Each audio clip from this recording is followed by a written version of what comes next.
Hello everyone, very warm welcome to all of you. Welcome to SWA Education.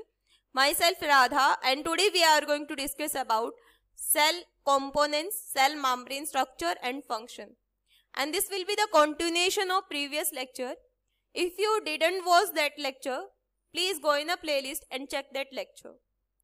So this lecture will be beneficial for all the aspirants who are going to appear in the exam like FSSAI exam, FCI exam.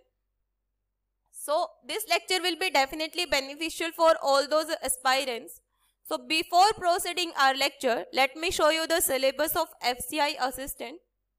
So we are targeting basically zoology portion, जिसमें कल वाले lecture में हम लोगों ने animal cell का जो basic है वो डिस्कस कर लिया था. आज उसका कंटिन्यूएशन है ये. So let's start with our lecture. कल हम लोगों ने क्या देखा था कि जो सेल का आउटर मेम्ब्रेन है उसको हम लोग क्या बोल देते हैं, सेल वॉल. इनर मेम्ब्रेन को सेल मेम्ब्रेन. और ये अंदर जितने भी ऑर्गेनेलीज हैं इनको हम लोग क्या बोल देते हैं, सेल्यूलर ऑर्गेनेलीज. ये जो आउटर कवरिंग है न्यूक्लियस की, ये है न्यूक्लियर एनवेलप. न्यूक्लियर एनवेलप क्या करता है, ये न्यूक्लियस को इनक्लोज करने का काम करेगा. This is called nucleolus. Nucleolus क्या करेगा, कंडेंस्ड रीजन होगा वे राइबोसोम आर फॉर्म, जहां पर राइबोसोम फॉर्म्ड होंगे. ये जो रीजन है जहां पर ये जेनेटिक मटेरियल दिख रहा है इसको क्या बोलते हैं, क्रोमेटिन. क्रोमेटिन क्या होता है, डीएनए और प्रोटीन का एसोसिएशन. अगर आपने हिस्टोन का स्ट्रक्चर देखा होगा तो उसमें आपने देखा होगा कि हिस्टोन प्रोटीन के चारों तरफ डीएनए किस तरीके से रैप होता है. This one is called peroxisome. Peroxisome क्या करता है, मेटाबोलाइज करता है वेस्ट को. And the structure that is attached to the nucleus is called endoplasmic reticulum. That is of two type, rough endoplasmic reticulum and smooth endoplasmic reticulum. Rough endoplasmic reticulum is basically used for the protein synthesis, whereas smooth endoplasmic reticulum is used for lipid synthesis. So rough endoplasmic reticulum में lipid की synthesis होती है और smooth endoplasmic reticulum में lipid की synthesis होगी.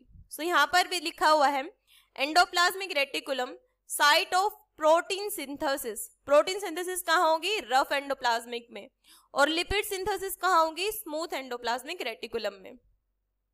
और ribosome कहाँ बनते हैं, न्यूक्लियोलस में. ये भी प्रोटीन की सिंथेसिस में हेल्प करेंगे. प्रोटियोजोम. प्रोटियोजोम क्या करते हैं, site of destruction of old damaged proteins. This is called mitochondria. Mitochondria क्या होता है, पावर हाउस ऑफ सेल होता है जो कि एटीपी और एनर्जी का प्रोडक्शन करेगा. गोल्जी एपरेटस जो कि मॉडिफाई करेगा प्रोटीन की या पैकेजिंग में भी हेल्प करेगा. तो गोल्जी एपरेटस क्या करेगा, synthesis of carbohydrate and packaging of protein. Lysosome क्या करेगा, वेस्ट मटेरियल को डाइजेस्ट करेगा. सो लाइसोसोम कुछ एंजाइम को कंटेन करके रखेगा जो कि जो डैमेज्ड टिश्यू होंगे उनको डाइजेस्ट करने में हेल्प करेगा. Plasma membrane as a barrier काम करेगा जो कि सिलेक्टिवली परमेबल होता है. कुछ चीजों को अंदर एंट्री दे देगा और कुछ चीजों को अंदर की तरफ परमेबिलिटी प्रोवाइड नहीं करवाएगा. सेंट्रियोल. सेंट्रियोल क्या करते हैं, सेल डिवीजन में हेल्प करते हैं. सिलाई. सीलिया किस में हेल्प करेगा, सीलिया हेल्प करेगा sweep material across the cell surface. Flagella movement में हेल्प करेगा और माइक्रोविलाई सेल के सरफेस एरिया को इन्हांस करने में हेल्प करेंगे. माइक्रोफिलामेंट क्या होते हैं, सेलुलर कॉर्टेक्स बनाने का काम करेंगे. इंटरमीडियरी फिलामेंट क्या काम करते हैं, जो फाइब्रस प्रोटीन होंगे उनको होल्ड करेंगे, साथ में स्ट्रेंथ भी प्रोवाइड करवाएंगे. माइक्रोट्यूब्यूल क्या करेंगे, माइटोटिक स्पिंडल फाइबर बनाने में हेल्प करेंगे और सेल को शेप देने में भी हेल्प करेंगे. So this is the structure of cell membrane. हम लोगों ने क्या डिस्कस किया, आउटर जो लेयर है ये है सेल वॉल और इनर वाली जो है ये है सेल मेम्ब्रेन. ये वाली लेयर क्या है, ये है सेल मेम्ब्रेन या फिर जिसको हम लोग प्लाज्मा मेम्ब्रेन भी बोल देते हैं. सो सेल मेम्ब्रेन कैसा होता है, सेल मेम्ब्रेन यहाँ पर अगर ये वाला जो स्ट्रक्चर है इसको अगर हम लोग जूम करके देखें तो यहाँ पर देखो एक हेड बना हुआ है और ये टेल बना हुआ है. इस तरीके से स्ट्रक्चर बना हुआ है. इस तरीके से प्लाज्मा मेम्ब्रेन का स्ट्रक्चर बना हुआ है। मतलब ये वाला पोर्शन जो इसको बोल देते हैं हेड और ये वाला पोर्शन बोल देते हैं टेल।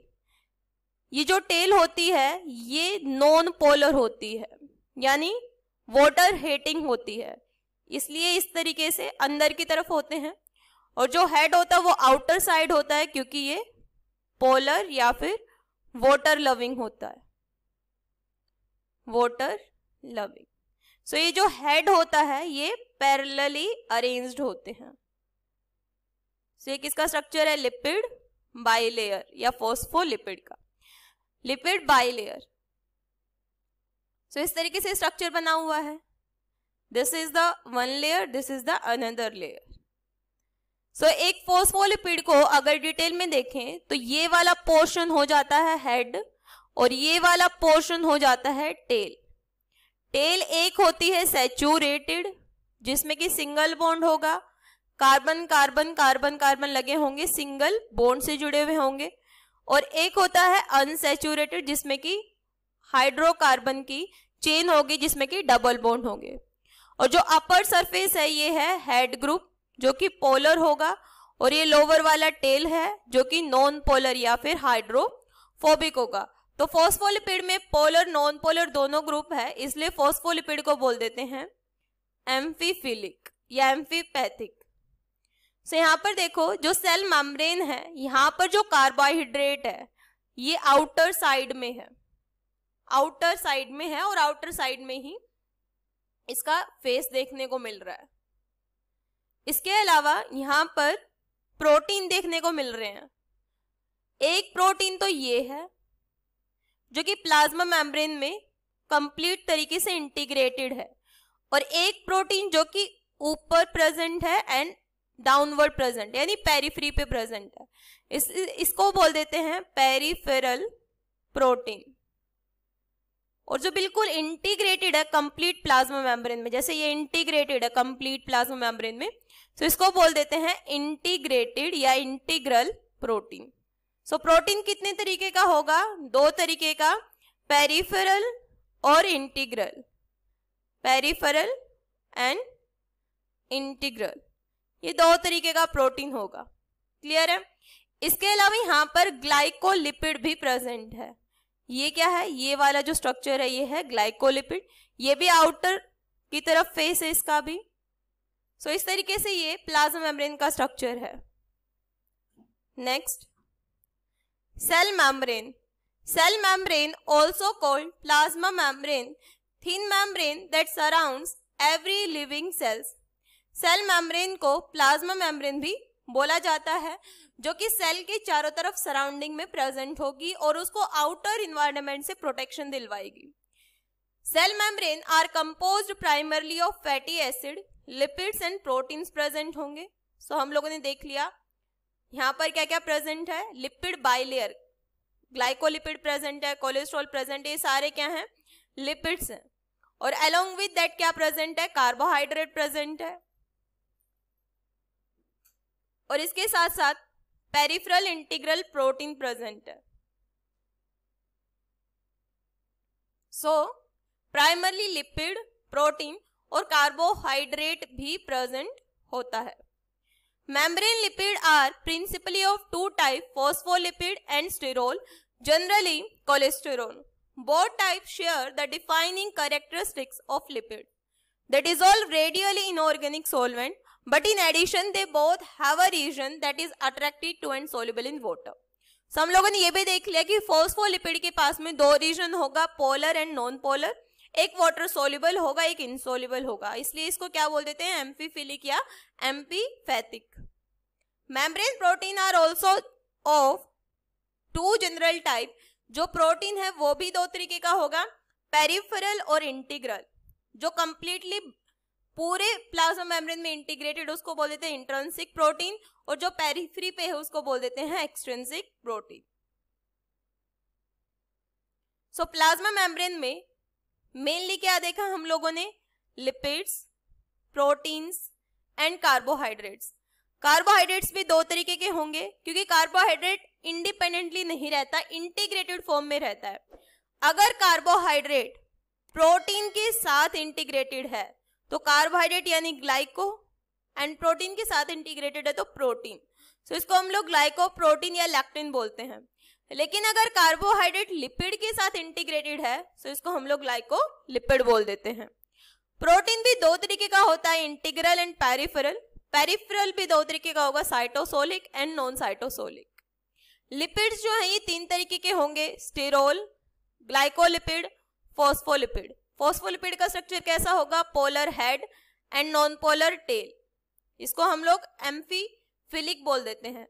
फॉस्फोलिपिड भी दो तरीके के होंगे, स्फिंगोलिपिड एंड ग्लिसरोफॉस्फोलिपिड या फिर फॉस्फोग्लिसराइड, जो कि तीन तरीके का होगा, phosphatidyl inositol, phosphatidyl amine and choline. Phospholipid, so phospholipid का स्ट्रक्चर भी हम लोग ने देख लिया किस तरीके से होगा, पोलर हेड होगा, इसके अलावा टेल प्रेजेंट होगी जो कि नॉन पोलर होगी। The first major component of cell membrane is the phospholipid. Phospholipid are amphipathic यानी कि polar head और non polar tail दोनों प्रेजेंट होंगे। They are arranged in a double layer. So ये phospholipid ही अरेंज होते हैं इस तरीके से डबल लेयर में, और प्लाज्मा मेम्ब्रेन लिपिड बाइलेयर बनाने का काम करते हैं। इसी तरीके से जो प्लाज्मा मेम्ब्रेन है वो बनी हुई होती है। Next, this arrangement works because the head of the phospholipid is hydrophilic. ये जो हेड है ये हाइड्रोफिलिक है, इसके अलावा जो ये टेल है ये हाइड्रोफोबिक है। नेक्स्ट, सो हम लोगों ने एक चीज पढ़ी थी कि प्लाज्मा मेम्ब्रेन सिलेक्टिवली परमिएबल होता है, यानी हर चीज को सेल के अंदर नहीं आने देता। ये मान लो ये सेल मेम्ब्रेन है और अंदर ये ऑर्गेनेल्स प्रेजेंट है, माइटोकॉन्ड्रिया, क्लोरोप्लास्ट। तो ये जो सेल मेम्ब्रेन है ये हर चीज को सेल के अंदर नहीं आने देगा, सिलेक्टिवली परमिएबल है, कुछ कुछ चीजों को आने देगा। फॉर एग्जाम्पल स्मॉल मॉलिक्यूल्स जो कि नॉन पोलर हैं, जैसे ऑक्सीजन, नाइट्रोजन यानी गैसेस हो गए, बेंजीन हो गया, polar अनचार्ज water, urea, glycerol, CO2 and ammonia, ये फ्रीली डिफ्यूज हो जाएंगे। लेकिन जो लार्ज मॉलिक्यूल हैं जैसे कि polar uncharged, for example glucose, ions, H positive, Na positive, K positive, ये भी नहीं जा पाएंगे। इनके लिए फैसिलिटेटेड डिफ्यूजन की रिक्वायरमेंट होगी, या तो कोई प्रोटीन इनको फैसिलिटेट करेगा जाने के लिए, कोई हेल्प करेगा इनकी, या फिर एनर्जी की रिक्वायरमेंट होगी यानी एक्टिव ट्रांसपोर्ट होगा। सो इसके कुछ क्वेश्चंस देख लेते हैं। First question is, in the plasma membrane carbohydrate, जो कार्बोहाइड्रेट हम लोगों ने देखा था कि इस तरीके से अपनी प्लाज्मा मेम्ब्रेन होती है, इस तरीके से, और उसमें जो कार्बोहाइड्रेट है वो हम लोगों ने कहाँ देखे थे, वो एक्सटर्नल सरफेस की तरफ फेस था उनका इस तरीके से। So always face outward toward extra cellular space, so that is the correct answer. In the plasma membrane, glycolipid are usually situated in, ये भी कहाँ सिचुएट थे, आउटर के साइड में, so outer leaflet. The major interaction responsible for stabilizing the plasma membrane, so जो major interaction होता है वो कौन सा होता है, सो प्लाज्मा मेम्ब्रेन में अगर मैं इंटरेक्शन देखूंगी तो ये वाला जो इंटरेक्शन है टेल वाला, ये क्या होते हैं, ये नॉन पोलर होती है टेल, नॉन पोलर यानी हाइड्रोफोबिक। सो जो मेजर इंटरेक्शन है वो हाइड्रोफोबिक देखने को मिलेगा। In the plasma membrane lipid molecules are arranged in, तो लिपिड मॉलिक्यूल में जो हेड होगा वो पैरेलली अरेंज्ड होगा, so head parallel. Plasma membrane is made up of, किससे मेड अप होती है, फॉस्फोलिपिड बाइलेयर से। So bimolecular lipid layer surround by the protein layer, यानी कि अब पहला ऑप्शन बोल रहा है a protein, a lipid, a cellulose layer, लेकिन सेल्यूलोज तो पढ़ा नहीं था हम लोगों ने, कार्बोहाइड्रेट पढ़ा था, सो ये गलत हो जाता है। सेकेंड ऑप्शन बोल रहा है बाइमोलिकुलर लिपिड लेयर, यानी कि लिपिड बाइलेयर, तो ये करेक्ट है। Surrounded by the protein layer, साथ साथ में यहाँ पर प्रोटीन्स भी प्रेजेंट होंगे और कार्बोहाइड्रेट भी प्रेजेंट होगा, ये करेक्ट है। Protein layer between two lipid layer, यानी दो लिपिड लेयर के बीच में प्रोटीन लेयर होगी, लेकिन ऐसा कॉन्सेप्ट तो हम लोगों ने देखा नहीं स्ट्रक्चर में। अ lipid layer between two protein layer, यानी दो प्रोटीन लेयर होंगी इस तरीके से, बीच में कुछ लिपिड होगा। हम लोगों ने क्या पढ़ा है, लिपिड बाइलेयर होगा जिसमें कि प्रोटीन और कार्बोहाइड्रेट प्रेजेंट होंगे। So B option is the correct option. So thank you so much everyone. If you find this video beneficial for you, please don't forget to like, share and subscribe this channel for more such kind of video. And if you have any doubt, please comment down below. So thank you so much everyone.